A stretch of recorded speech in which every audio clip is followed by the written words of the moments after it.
Ladies and gentlemen, welcome back to another installment of the March and Silver MMA show.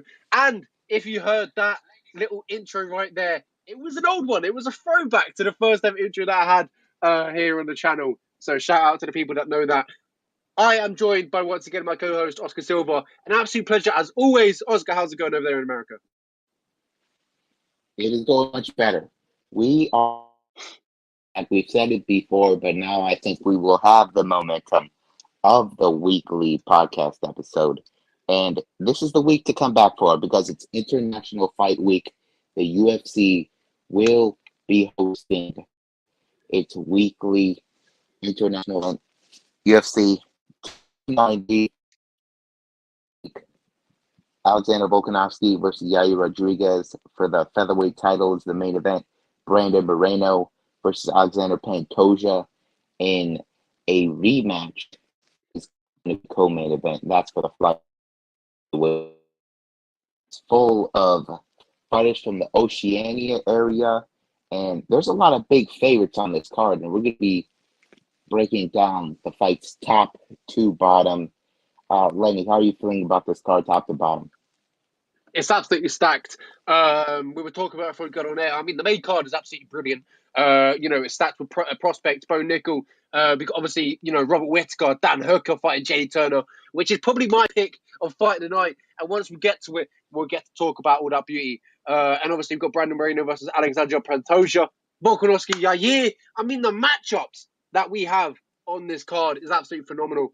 Volkanovski versus Yair is a ridiculous matchup. I'm looking forward to how they fight. Moreno Pantoja, obviously the third time they fought, one on Ultimate Fighter, one in the UFC, and now obviously for the championship at 125 pounds. Whittaker, it's always exciting to see Whittaker. Everyone loves a bit of Robert Whittaker, the Reaper. I mean, who doesn't love a little bit of Robert Whittaker?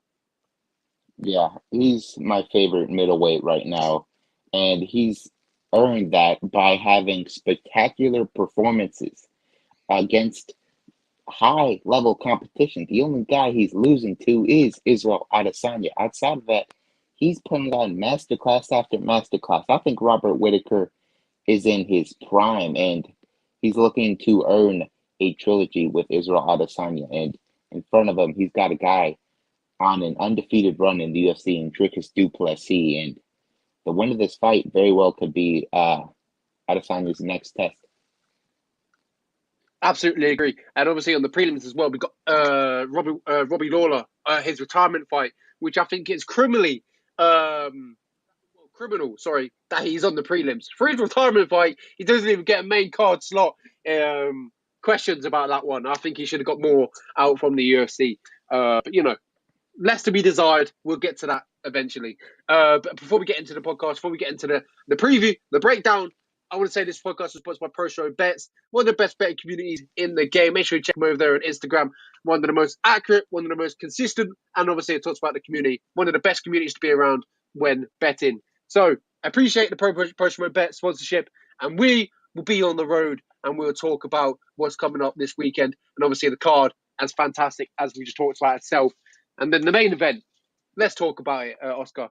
Alexander Volkanovski versus Yair Rodriguez.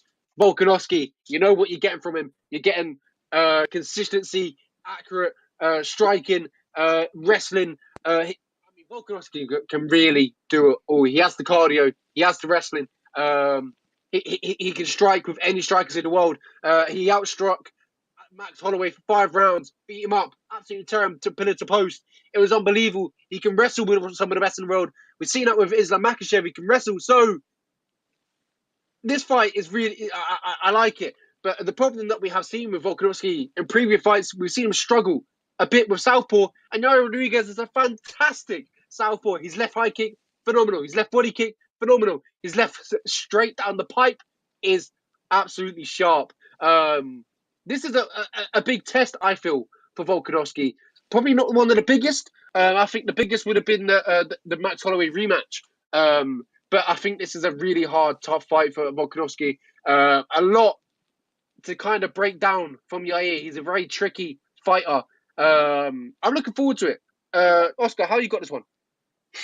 I think this fight is a lot closer than the line suggests. Alexander Volkanovski is nearly a 4-1 favorite, and I don't believe that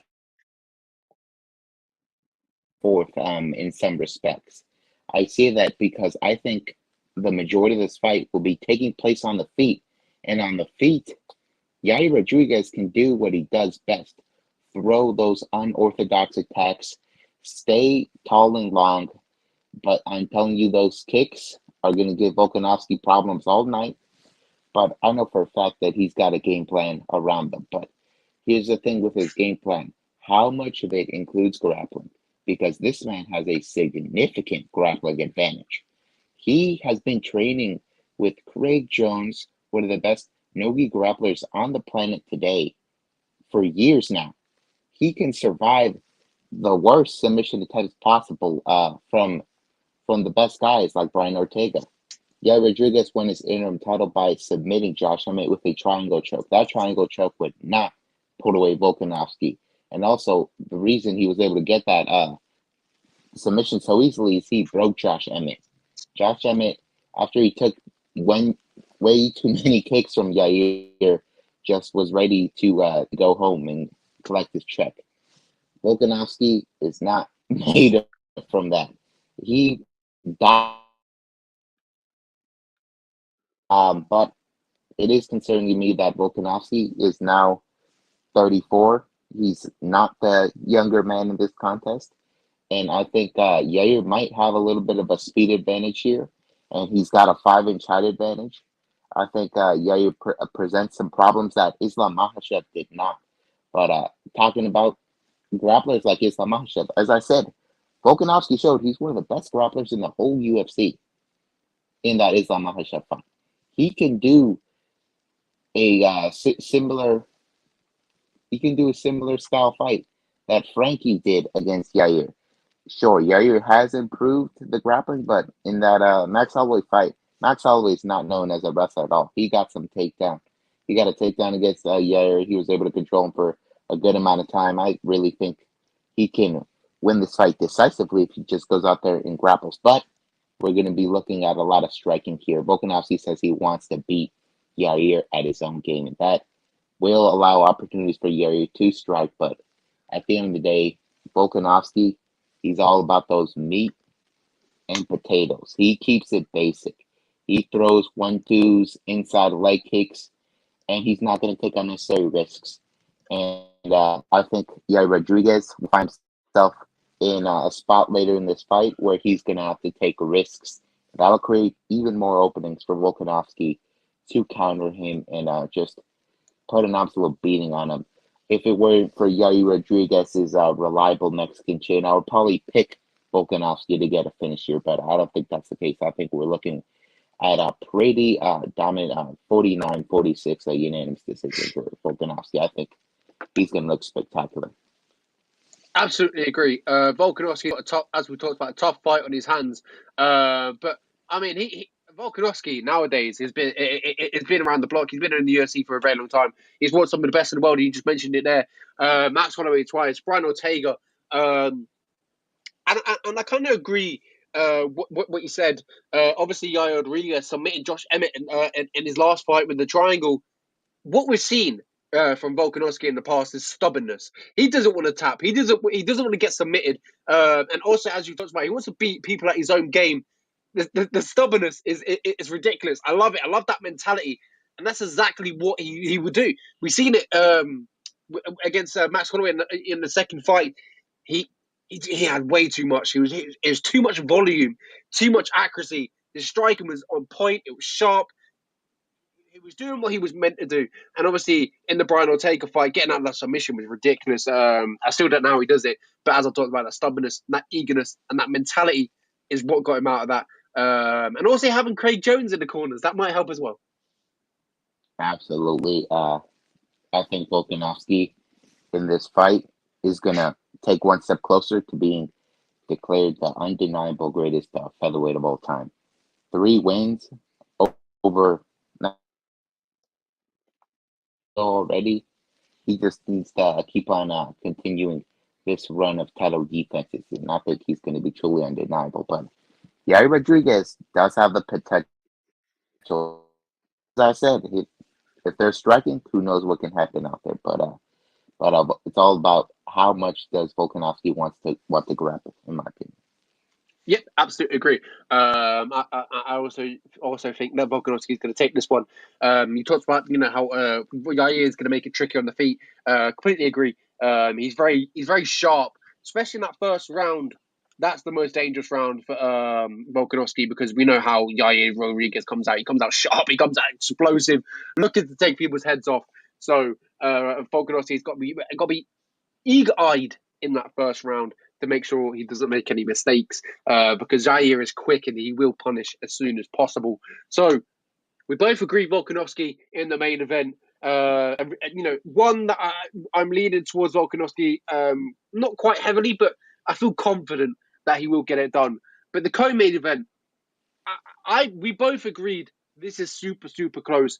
Pantoja beat Moreno twice, one in the Ultimate Fighter, one in the UFC. I mean, I don't see how people can't see this as close. People, I think the odds as well are quite favoured towards Moreno. I mean, you're heading into a fight against an opponent who's beat you twice. Any person would have that doubt in his mind whether he can beat this guy. Is this the man that I can't beat, etc. But Moreno is some fighter, and I was talking about Oscar before we went on air.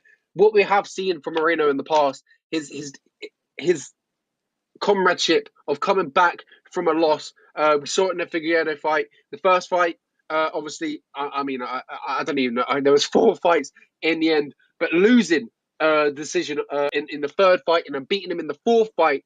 The way he beat him in that 4th fight, he beat him. Yes, he got stopped by the doctor, but ultimately it was only going one way, and that was Moreno's way.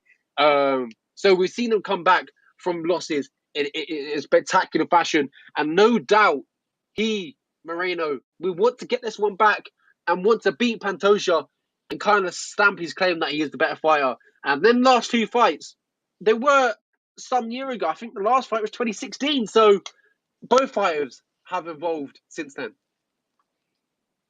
Yeah, I think Alexandre Pantoja has a very good shot at winning this fight. In fact, I almost picked him. But here's a big thing to a lot of success, putting these guys away by just marching forward, swinging big hooks, and if he hurts him, he jumps on a submission and gets the job done. I don't think he can do that against Brandon Moreno, because we've seen Brandon Moreno has a granite chin. He fought Davison Figueiredo, who's got the most knockdowns in the history of this division, and he's taken all of his best punches in these 4 fights, and he's come out on the other side, getting 2 wins over Davison, and that one draw, of course, in the first fight. I think this Brandon Moreno is significantly better than the Brandon Moreno that lost a unanimous decision to Alexandre Pantoja in 2018. 2018, 5 years ago, that last fight.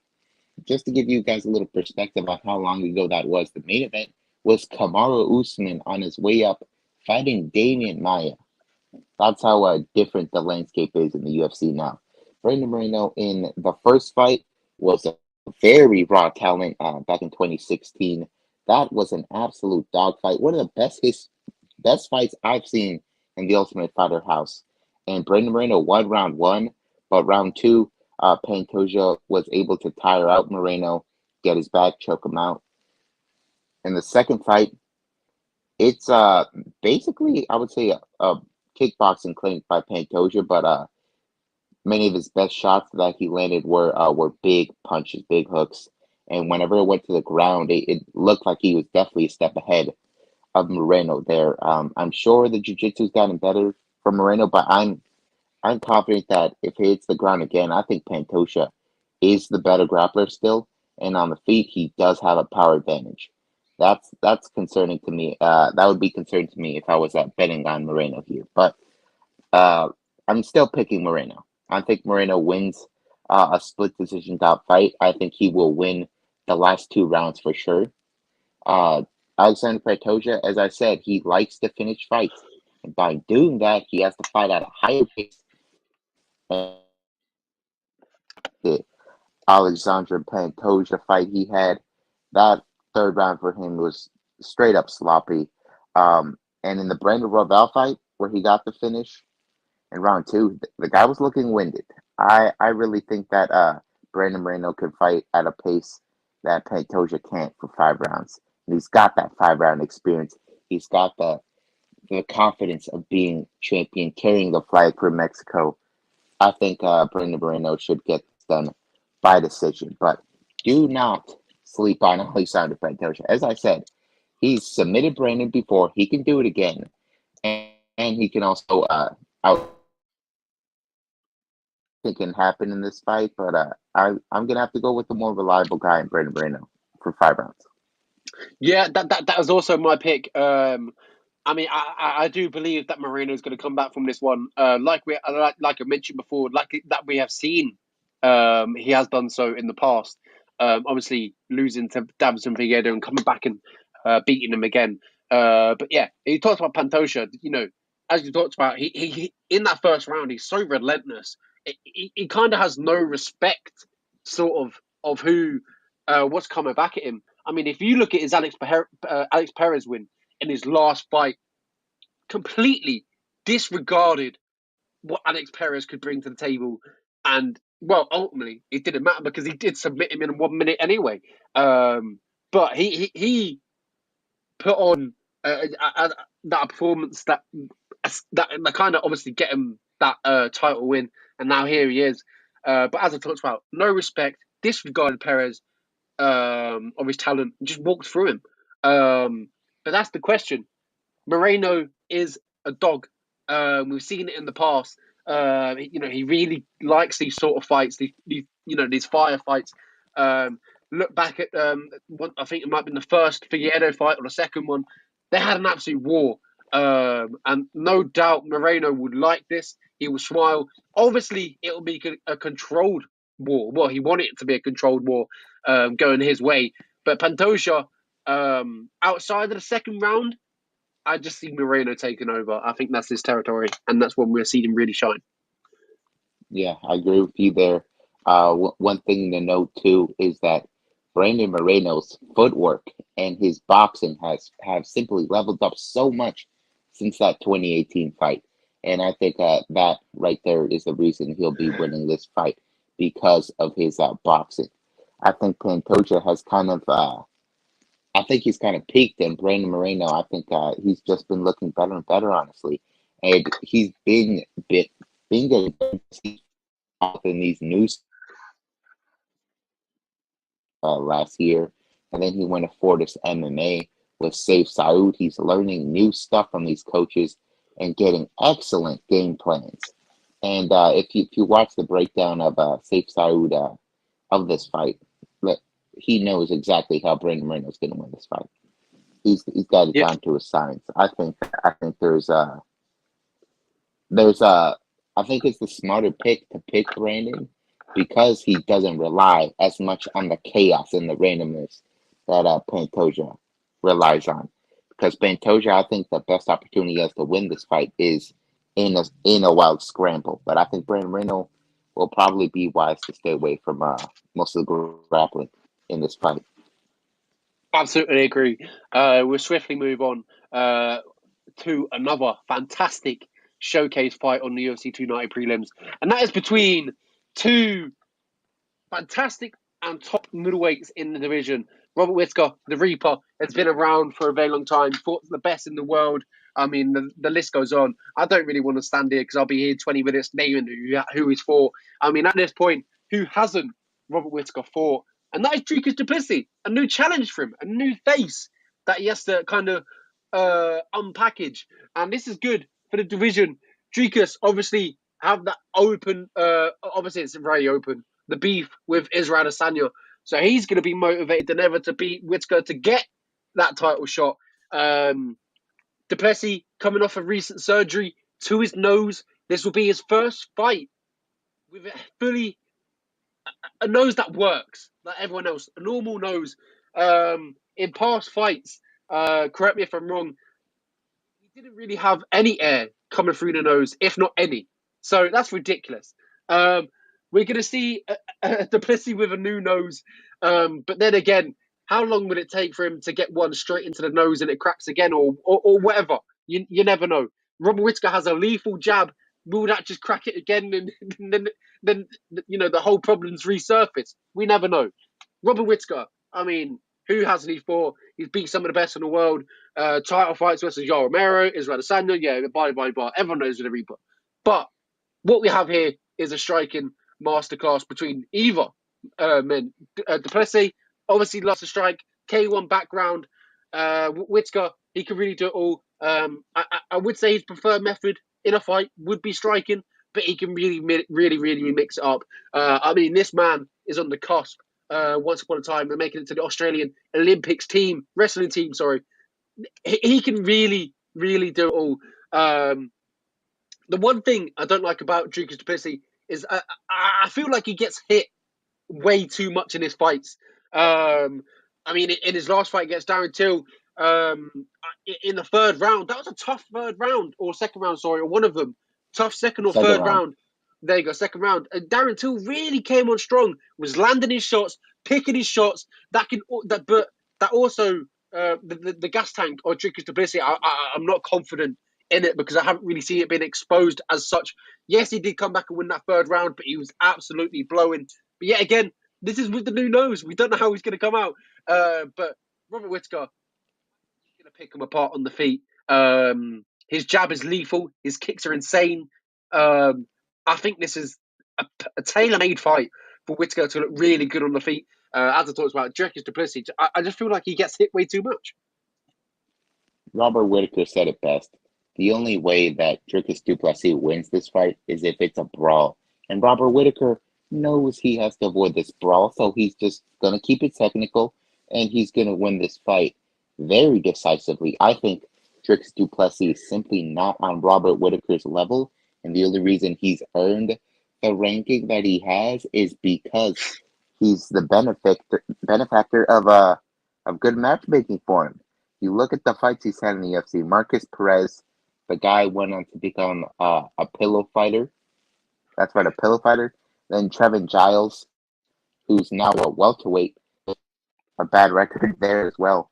Brett Tavares was tooling him up in round one, but Tavares did tire in rounds 2 and 3. Went to du Plessis there, but the Darren Till fight, Darren Till has been plagued with injuries, and of course he was injured coming into this one, so much so that he left the UFC to heal up, and then he fights Derek Brunson. Derek Brunson was coming off a nasty knockout loss, and his corner threw in the towel. Derek Brunson also said that he was 2 fights away from retirement, so he really had one foot out the door, as did Darren Till. So I really think he's not fighting the best competition out there, or at least the competition in prime form. He's fighting competition in prime form in Robert Whittaker. Since 2014, Robert Whittaker has only lost to one of the greatest middleweights we've ever seen. Robert Whittaker is the most well-rounded guy in this division. He's got dynamite in his hands and his feet, and he's got phenomenal grappling. The grappling he showed in the Adesanya rematch was really good. Nobody else has done that against Adesanya besides Blachowicz. He got a lot of takedowns. He took Adesanya's back. I think he's going to be a masterclass from Robert Whittaker. But for me, it's all about when does he get this finish? Because Dricus du Plessis knows, but I don't think anyway his pace. The 1-2 head kick combo that he loves so much. I think the foot is going to catch Dricus behind the ear in round 2. He's going to put away with the ground and pound. Dricus has actually been knocked out before, back when he was a welterweight. I think Robert Whittaker will show Dricus that there's levels to this, and I think he's going to stop his momentum from from getting into that he wants to be in a top.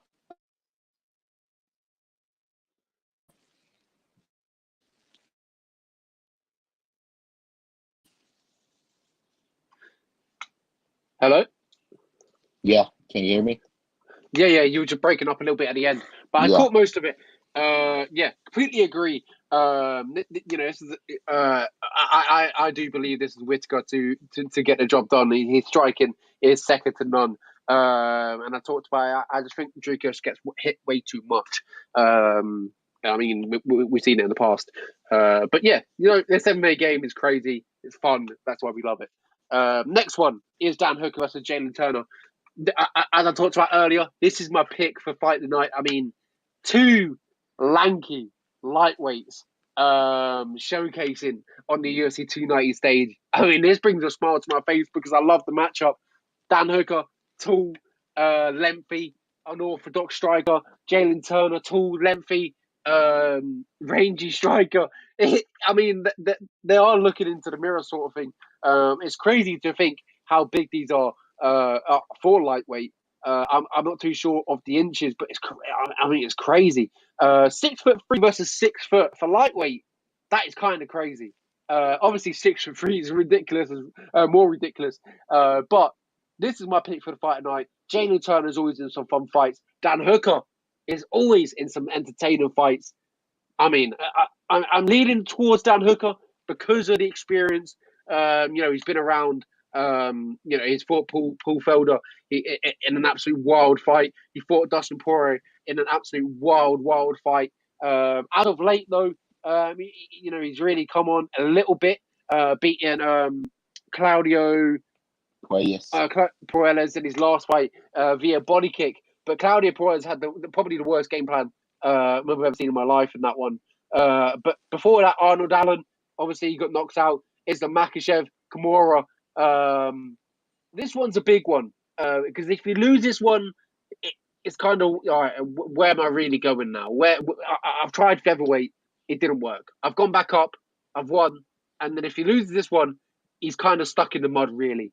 So this one's a big one, I do believe, for for Dan Hooker. And I talked about the transfer though, Jalen Turner. He's very tricky. We've seen him some wild fights in the past. One that really springs to mind was Vicente Luque. But obviously, as I talked about, Vicente Luque is always in a wild fight. But yeah, he went on a good run. Beat Brock Weaver, Uso Medic, Jamie Malarkey, Brad Riddle, and obviously lost to Matthias Gamrot in his last fight, and that was a split decision. So that shows tales of how well he done in that fight. Matthias Gamrot is a fantastic fighter. And I think Gamrot actually stepped in at short notice for that fight and took the fight and obviously got the W. But Dan Hooker versus Jalen Turner, I believe one of the toughest ones to pick on the card. How are you got, Oscar? Yeah, I really think that this is a fascinating matchup because both guys usually enjoy that height and reach advantage over their opponents, but now they don't really have it all that much. Sure, Turner's got the two and reach advantage, but usually he enjoys a lot more. I think this is not a smart fight for Dan Hooker to be taking this in his career. You mentioned those wild fights with the likes of Poirier and Felder. Those really took a toll on him because after that you see the fight with Michael Chandler. He gets starched in round one with a really good punch, and then the Arnold Allen fight. Sure, he did make that cut down to featherweight, which was crazy in retrospect. But he just got and the referee saw that Dan Hooker wasn't defending himself effectively. That wasn't the best of looks, and I really think that against Jalen Turner here, it probably would be wise to wrestle because Jalen Turner, his last fight, he lost to Mateusz Gamrot because he kept on getting taken down and held down a little too for Turner. But the thing for me here is, as I said, Dan Hooker's been in much more wars than Jalen Turner. He's 5 years older. I think Jalen Turner will rock Dan Hooker at some point. And as I said, Dan Hooker, he will wrestle if he needs to, especially if he's hurt. So I think when he hurts Dan Hooker will look for a takedown, and he's going to get that neck snatched up Jalen Turner with those long limbs. He's excellent at jumping on submissions, and I think he's going to do the same thing that he did to Hooker's training partner Brad Riddell, and get that guillotine. But I say it happens in round 3 after a barn burner of a fight. I think this is back and forth. Dan Hooker definitely skill wise one of the best strikers in the division. That fight with Dustin Poirier was very competitive. It was a split decision, if I'm not mistaken. So, sure, Dan Hooker can give Jalen Turner a ton of problems on the feet, but as I said, Turner is the bigger man here. He does hit harder. He could easily be a welterweight, and as I said, jiu-jitsu advantage will come in handy. Absolutely agree. If you look here on Tapology, 81% are choosing Turner over Hooker. So it shows you, what people think of Turner. He's dangerous, 100%. 6'3" lightweight is ludicrous, and he's got a fantastic fight on his hands. He can earn a good name to his resume. I'm looking forward to it. One of our picks for fight tonight? Well, actually, my pick for the fight tonight. I mentioned that.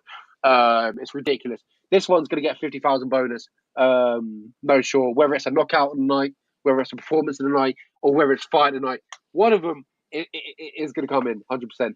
Yeah, I'm going Yep. with Dan Hooker. You're going with Jalen Turner. So we'll see how it all plays out. Told you so. Fight of the week. Fight of the week. There we go. It's back. We'll move on to Bo Nickel versus Valentin Woodburn. Valentin stepping in very, very short notice. Stepping in this week. Stepping in from the injured Tresean Gore. Obviously, it's a tough matchup, really, for Valentin Woodburn. Coming in to fight one of the best prospects in MMA regarded right now. Bo Nickel, 185 pounds. I mean, he's a champion in wrestling. He came over to MMA. He knocked people out. He's submitting people. I mean, this guy really does have it all. But surely everyone's picking Bo Nickel. I think if you look across the cage at Valentin Woodburn, he's coming in undefeated. He hasn't lost. The only time he lost is in his amateur career, where he went 4-2 before moving to the pros.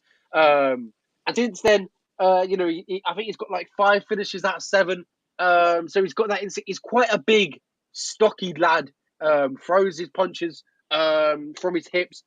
He has got some power, because if you've seen his last fight, it went viral because he put his opponent through the cage, breaking it and opening the cage door. It was incredible. It got loads of hits. But at the end of the day, surely the pick is Bo Nickel, and I do believe it is Bo Nickel. But then again, imagine the story of Valentin Woodburn coming in at short notice the week of and knocking out probably one of the greatest prospects we have in MMA. Wow. Yeah.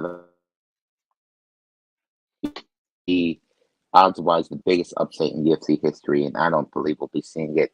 Bo Nickel is the best prospect in the sport right now. Penn State, 3-time All-American in freestyle wrestling. He's simply the man. And the UFC is a slow build with him. They were going to give him Tresean Gore. He was going to submit Tresean Gore in round 1. Tresean Gore injures his wrist, probably needs surgery. They bring in Val Woodburn, who I don't think is all that good. He's 7-0, sure. Right hand, I'll give him that, but cardio doesn't look all that great.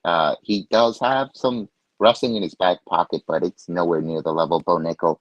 I think Bo Nickel will take this guy down at will and submit in round 1. There's not much of a breakdown that needs to happen here. Bo Nickel, for the minimal experience he has in mixed martial arts, he's got really good offensive submissions. If you've seen the clips of him grappling with high level guys like Gordon Ryan, Like he's not out of his element there. The guy knows how to choke people out. He proved it against Jamie Pickett in his UFC debut. I think he gets that submission at round one. I'll say arm triangle. Yeah, completely agree. That's got to be everyone's most confident pick. And at the end of the day, I was saying it earlier in the week.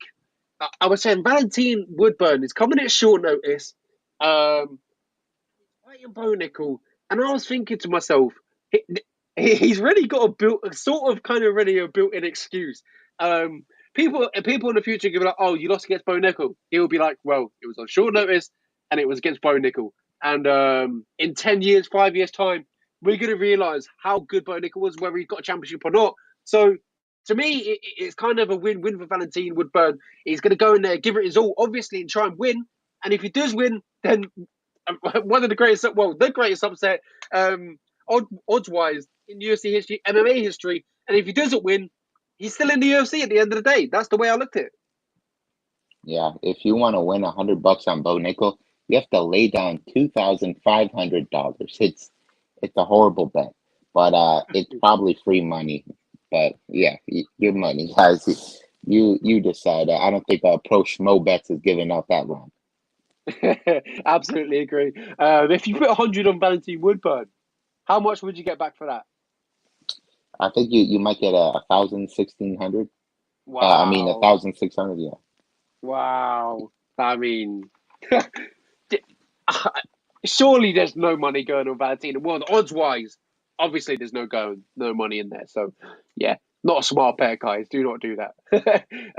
Next fight, the last fight of Hall of Famer, a legend, one of the most entertaining fighters of all time, Robbie Lawler, taking on Nico Price, who loves a fight, who loves a scrap himself. This is a great last fight for Robbie Lawler to have his retirement fight. Could be a risky one because we have seen him, really slow down as of late. I know it comes with age. It happens. Unfortunately, it happens to the best of everyone. Obviously, got knocked out against Brian Barberena in his last fight. Not a great look. Barberena loves a wild fight too. That was tough to watch. He was scheduled to take on Santiago Ponzinibbio, but now he's taking on Nico Price, what I think arguably is a dangerous fight. He's young.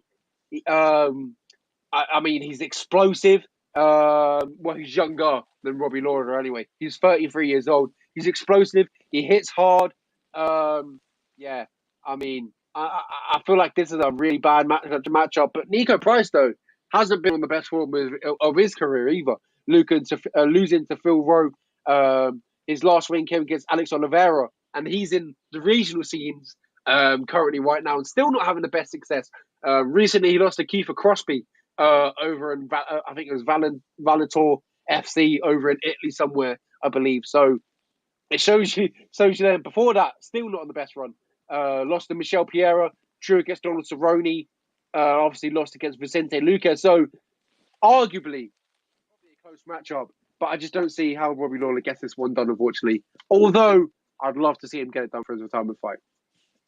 Yeah, Robbie Lawler is my favorite welterweight of all time. He took his rightful place in the Hall of Fame yesterday for the famed Roy McDonald rematch at UFC 2 189 yesterday. That was a really good speech from Robbie.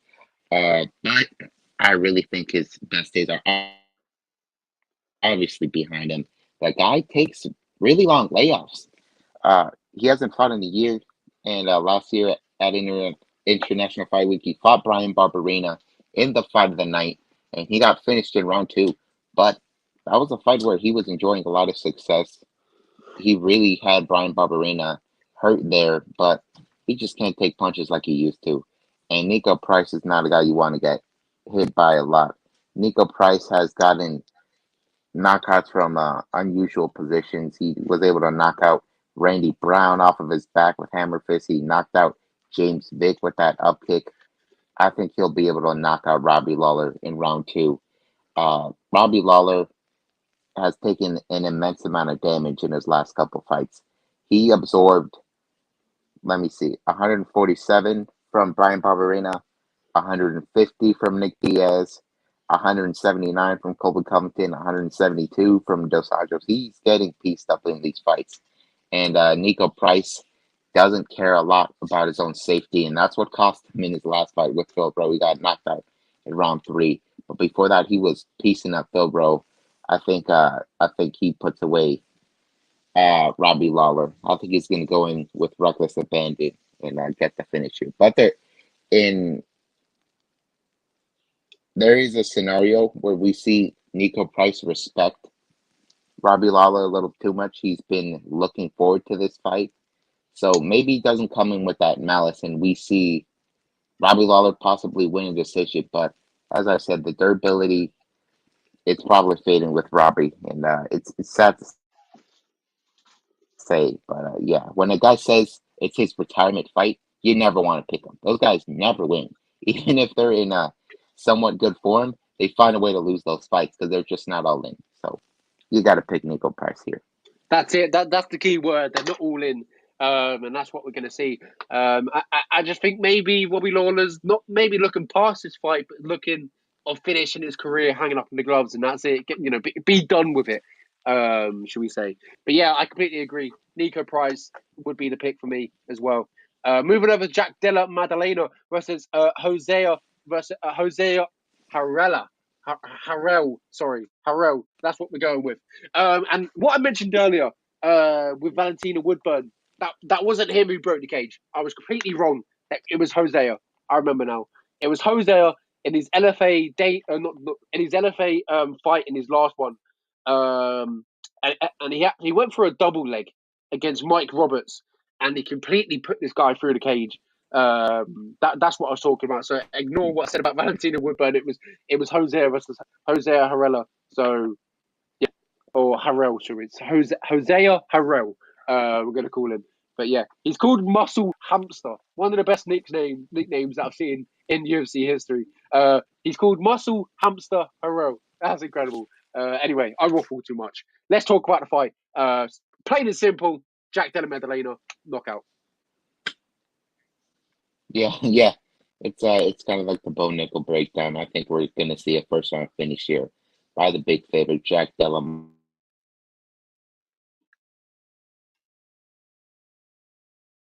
Holds up. I think he has a championship ceiling.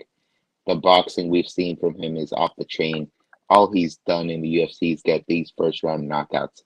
His best test was Randy Brown back in February in Perth, and he starched Randy Brown like he was a regional fighter, man.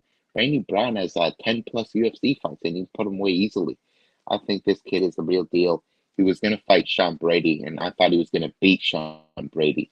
And Sean Brady was all the rage last year before losing to Muhammad. That's how highly I think of Jack Della Maddalena. I think he gets his first round knockout without issue. Sure, he's fighting a guy in Josiah Hero who trains with.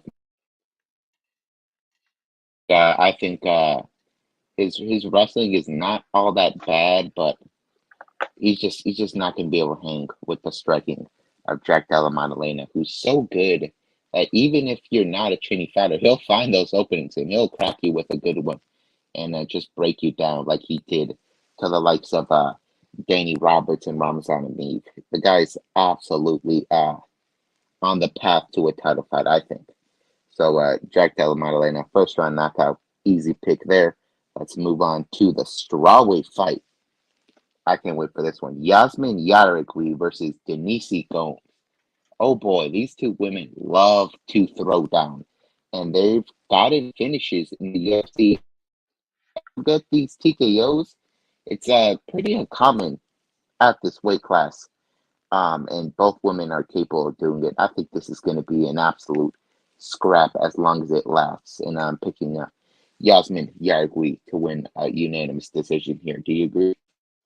Yes, absolutely. 10-0 heading into this one. And if you look off the back of obviously her UFC tenure thus far, 2-0. And the last fight being Estela Nunez, ground and pound, looked phenomenal. In her debut, she beat, I forgot, is it Lucindo? Yeah, Yasmin Lucindo, yeah.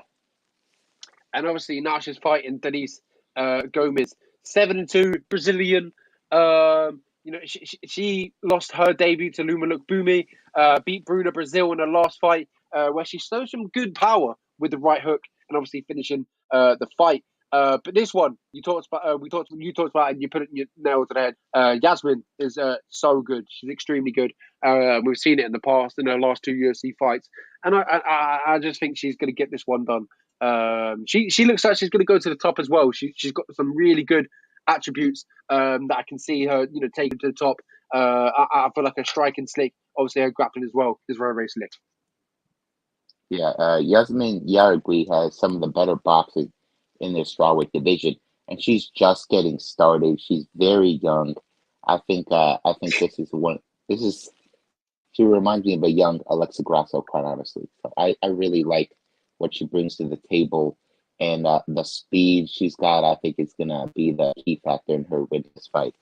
Denise Gums, I think, is not as crisp as Yasmin Yargui, and that's why we're seeing Yasmin Yargui as this big favorite. The UFC has really got it behind her, so much so she was on the main card in her debut, and then they put her in there with Stella Nunes. She starches her in round two, and now they got her on the and they're off card in this venue, T-Mobile Arena. Absolutely. As you can see here, the first 6 fights of the evening. We'll go through them really quickly. 45 minutes. I don't like to keep everyone for too long. Let's go this over really quickly. Jimmy Crute versus Alonzo Menfield. A rematch where I believe it ended in no contest or a draw. Or Draw. if I'm correct, a draw. Yeah. Ended in a draw.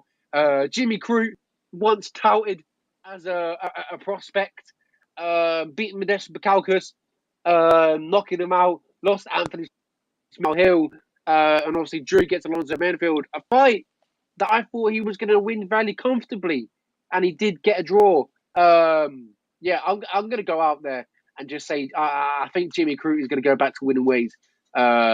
But it's going to be a tough one. He really needs to overcome Alonzo Menfield, who has crazy, crazy power, as showcased. I'm gonna be honest here. I kind of gave up on Jimmy Crute here. I used to think this guy had a championship ceiling, but I just see this a lot of recklessness in his fights. In that Alonzo Menfield fight, he talked about being this new fighter, and the guy just he kind of let me down there. He got clipped constantly, and until became effective in round three. So much so that Alonzo Menfield grabbed the cage to stop a takedown and got a point taken away. If it was 29-28 rounds one and two, I think not grab the cage and piece up and get his hand raised by unanimous decision. Jimmy Crute's got a really good chin on him. The only guy to knock him out is the champ, Jamal Hill. So I think he'll stay safe here. Be a little more cautious, but I think that Alonzo Menfield has the power advantage, the physicality advantage, and that's what's going to get him the win here. Absolutely agree. I accidentally messed up there on the screen. Sorry, guys. But moving over to 130 catchweight bout. Edgar Chiarez stepping in at short notice to take on a very, very tough fight. Tatsuro Tiara. Obviously, he's looking phenomenal in his last few fights. 13-0. Obviously 2-0 inside the UFC. 3-0, sorry, inside the UFC. He beat Jesus Aguilera, CJ Vieira, and Carlos Candileiro. Pronounce that one, guys. Phenomenal. Anyway, he's 1-0 inside 2023 thus far. Obviously, a triangle armbar against Jesus Aguilera in his last bout. He was meant to take on Cledson Rodriguez, but that one fell through. And Edgar Chiarez stepped in. 10-4 heading into his UFC debut. Tiara obviously 13-0. It would be the likely choice to pick the Japanese prospect. I mean, what we've seen from his career so far, his grappling is second to none. 2 submission victories thus far inside his inside his UFC career. And that's the way I see it happening as well. I think Edgar Chairez is going to not be able to sustain the grappling offense of the Japanese fighter. I mean, Edgar Chairez has been submitted twice in his career thus far already. One by triangle armbar as well, so that can happen again. And the other one was a guillotine choke. I reckon Tatsuro is just going to win this one, and I think he's going to win it by submission and get his third submission victory inside the UFC. Yeah, Tetsuo is another one of these big favorites that could get the job done here. Edgar Chairez is not really a high level fighter. Got pieced up there. Impressive finishes on the regional circuit. But I just think he's not on the level of Tatsuro, who is a master at taking the back. He's got really good kickboxing too. But he doesn't really show it off that much because the guy will get your back if you want him to or not. He gets the back, and he doesn't care if he gets that rear naked choke. He waits for you to make the mistake, and if you don't make the mistake, he'll just ride. He's and I think he gets.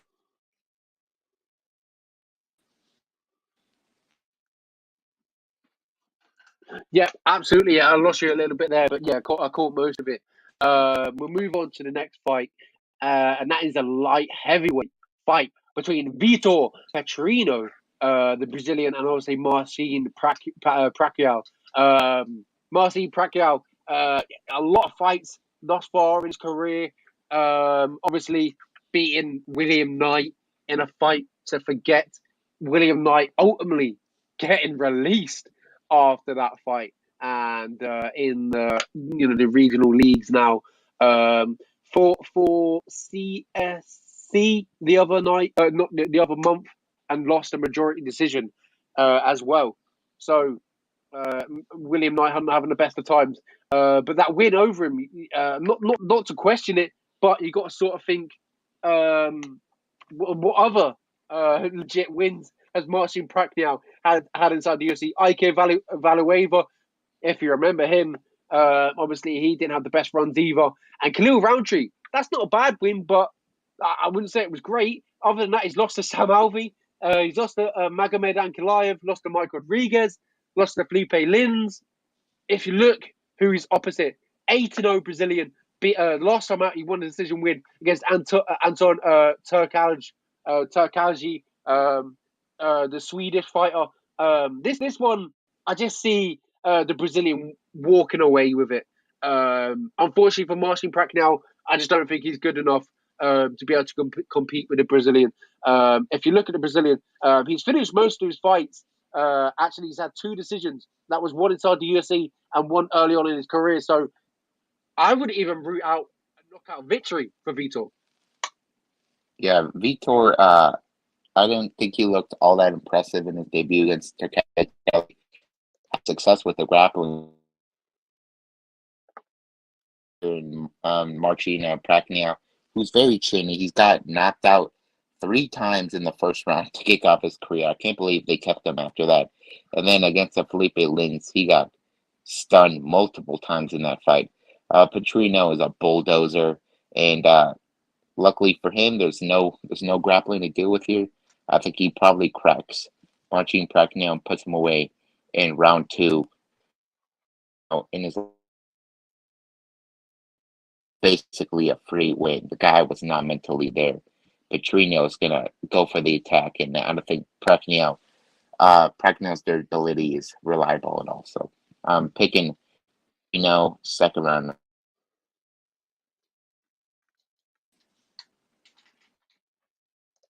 Yeah, absolutely. I completely agree. I mean, I'm looking forward to this fight. I think Vitor is going to get the job done. Cameron Simon up next in the bantamweight division versus Terrence Mitchell. You might recognize that guy. He was back in Tough, the Ultimate Fighter, back when the flyweights were on. Might have been season 26 off the top of my head. 24, sorry. Season 24. And in that season, he got knocked out by Kai Kara France. And since then, has gone on a 4-fight winning streak. finish of 3 of his fights. The other fight, he got disqualification. I haven't watched it, so I don't know why he won that via disqualification. But he's back inside the UFC. He's also taking this one on short notice against Cameron Simon. Obviously 8-0 thus far in his career. I believe he's 2-0. 2-0 in his UFC career, beating Mano Martinez and Stefan Kozlov. I'm also going to pick Cameron Simon. Ultimately, and straightforward to the point, Terence Mitchell is stepping in short notice. I just don't think he's going to have enough time to prepare for this fight. But he's back in the UFC, so he's probably happy. Yeah, Terence Mitchell to me is not a UFC level talent. When he was in the Ultimate Fighter house, he got put away in 30 seconds by Todd Friends with a knockout. So that shows you that durability really isn't there. And after that, he goes on to bad competition on the regional circuit. He also took a long break from fighting. Cameron Simon, very young. I think he's got the power in his hands to put away Terence Mitchell pretty early here. As I said, Mitchell not super durable. Kevin Simon Martinez was himself out of Martinez. Had it not been for all the fouls, he probably gets the finish there.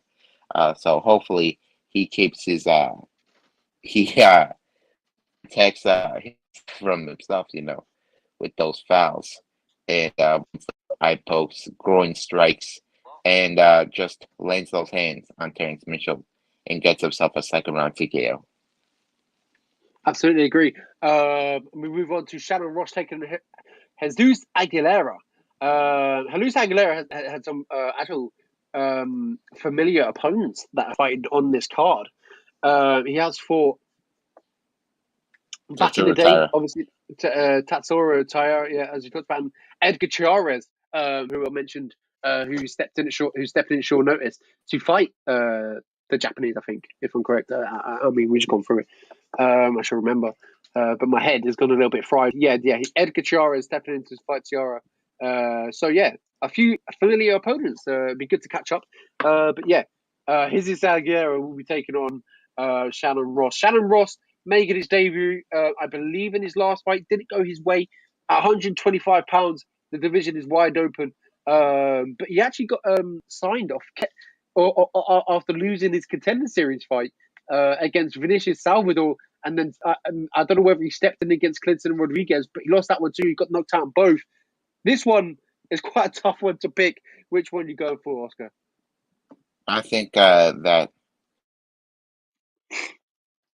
the UFC level, quite honestly, on the regional circuit, he was getting submitted, and then he comes in against Vinicius Salvador. And in that fight, he gets straight up pieced up, but it's such an entertaining fight. And the guy came in with a major injury, so the UFC gives him a shot, and then he fights Clayton Rodriguez, and he can't last a minute in there. So another case of guy who's not super durable, fighting guy in Jesus Aguilar, who's got that Mexican durability. So if they're swinging in the pocket, we know Jesus probably comes out on top in that situation, and Jesus will jump on that guillotine. And I'm not sure if Shannon Ross is good enough to stay out of trouble should Jesus jump on that guillotine.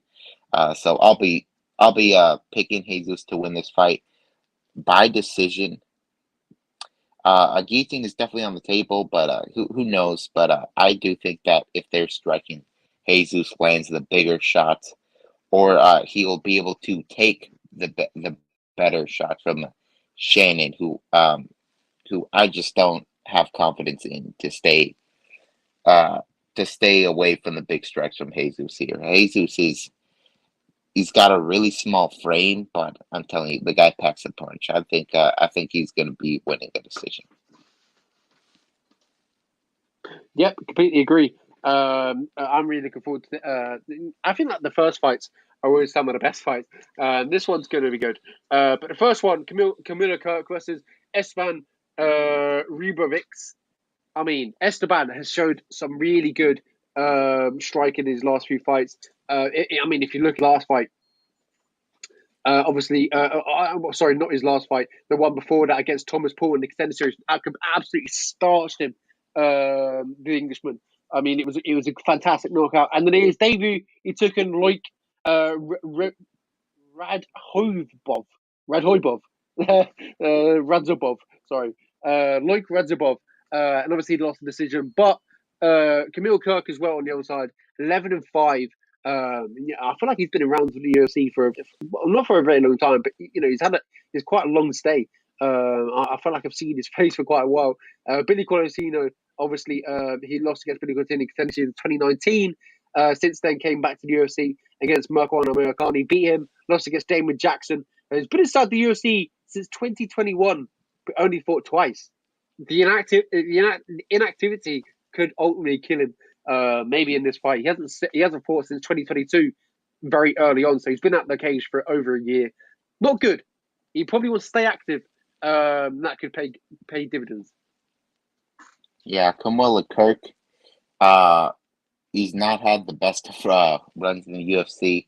He started off trying to get in by fighting Billy Quarantillo, and he actually had a lot of success against Billy early, but he faded, and Billy was able to get the third round standing TKO. Then against Marco Americani, he doesn't do great in round one as usual, but Marco Americani fades, and then he takes over later in that fight. He shows his weapon is legit.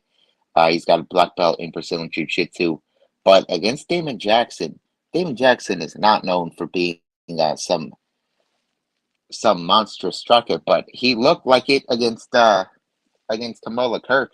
He was able to knock down Kamala Kirk and get a arm triangle submission in round 2 in that fight.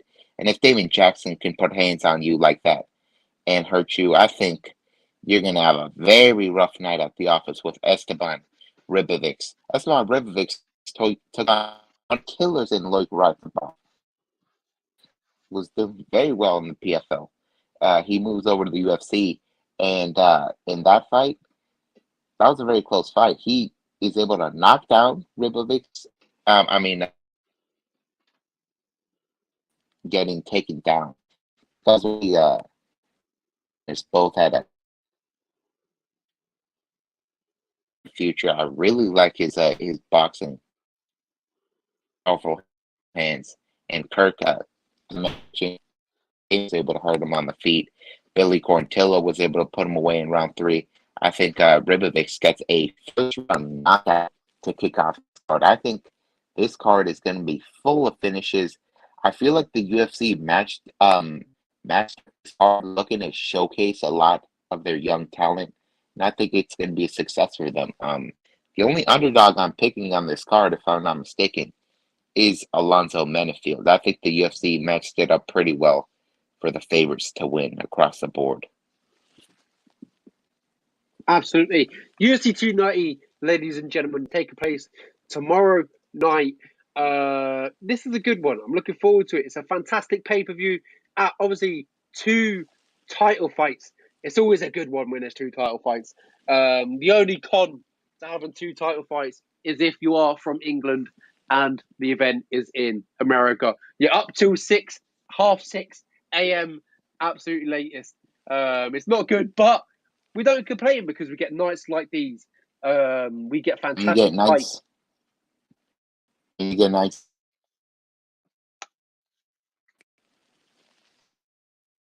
Hello? It's like UFC London coming up. Absolutely. I mean, it's phenomenal. I'm looking forward to it. UFC 290 going down this weekend. I mean, who's not looking forward to this card? 2 title fights is ridiculous, obscene. Especially how competitive the co-main event will be, and obviously how good stylistically the main event is. Volkanovski regarded as one of the best in the world, pound for pound. Coming off, obviously, is the Makhachev loss, where he handed himself fantastically. Showed some really good heart, showed how good he is in that fight, even though he lost. But I feel like he came out a winner as such because Islam Makhachev is really that good. But and also it was competitive. Another fight down the line between Volkanovski and Islam, it could paint a different story. Volkanovski is a fantastic learner. He learns stuff very quickly, and he will be dedicated more so than ever to get that one back versus the Makhachev. And this could be the start of the road to get back at Islam Makhachev. Brandon Moreno, taking Pantoja, obviously phenomenal fight. Robert Whittaker, Dan Hooker, Bo Nickel, Robbie Lawler. The names go on and on and on. I'm looking forward to it. Oscar, what are your picks of the night for fight of the night, performance of the night, knockout of the night? Yeah, my pick for fight of the night is going to be Nico Price versus Robbie Lawler. Robbie Lawler is never an important fight. Same thing can be said for Nico Price. Those guys are going to throw down until one of them gets knocked out. I think Jay's bonus, and I think Robert Whittaker walks away with a performance bonus as well. And this is one of those cards that's so good. I'm confident the UFC will give out more than 4 bonuses. That's how many finishes I think is going to be on this card. I think we're in for a very special night. A night that's not going to feel like it's going to drag with a bunch of decisions. Is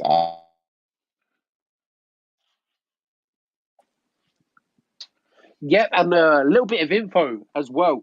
While we're on the podcast, while we were talking away about the matchup, obviously the weigh-ins were going down as we were speaking live. Turner didn't make weight. He missed weight. He weighed in at 158 pounds, 2 pounds over wow. the limit. I don't think that's a great that's great news for the former featherweight Dan Hooker. That's not what you want to hear. So could that play a factor? Obviously, ultimately it was a hard weight cut for Jalen Turner. But when has he ever had an easy weight cut at lightweight? He's 6'3", for goodness sake. It's crazy. But yeah, that could play a factor. I've got a pick of Dan Hooker. You've got to pick Jalen Turner. Will that sway your pick? Does that play any factor in your pick? Will you be changing? I think that's actually good for Jalen Turner. The guy's gonna have 2 extra. Didn't have to suffer through those 2 extra pounds. Might be able to defend those takedowns better from Dan Hooker. We'll see what happens. But I'm still picking Jalen Turner. But I got another piece of news for you. Another piece of breaking news. We have a replacement opponent for Marlon Chito Vera at UFC 292 in August. It is Pedro Munoz, the young Punisher. How about it? That's a really good fight. Pedro Munoz, he's durable, man. He can take a shot. But so the Chito Vera can deliver a fantastic shot. Fantastic fight for Marlon Chito Vera to get his momentum back, if yes. Absolutely agree. Well, Oscar, should we leave it here? The UFC 290 preview should be over now. 1 hour and 10 minutes. We've talked about all the great fights that's happening this weekend. Make sure you catch it live on ESPN pay-per-view. International Fight Week has been absolutely great. The UFC Hall of Fame ceremony went down last night. I am absolutely stoked for Robbie Lawler, Donald Cerrone, Jens Pulver getting the shot, Anderson getting the Silva, jacket. Anderson Silva, Jose obviously his Aldo. son was there to collect his jacket, and Jose Aldo crying, emotional, just showing exactly what it means to be inducted into the Hall of Famer, or Hall of Fame. Sorry, it's been a good week, and we get fights at the end of the week to top it off. I'm looking forward to it. Oscar, thank you very much, an absolute pleasure, and I'll catch you real soon. Catch us next week for the breakdown of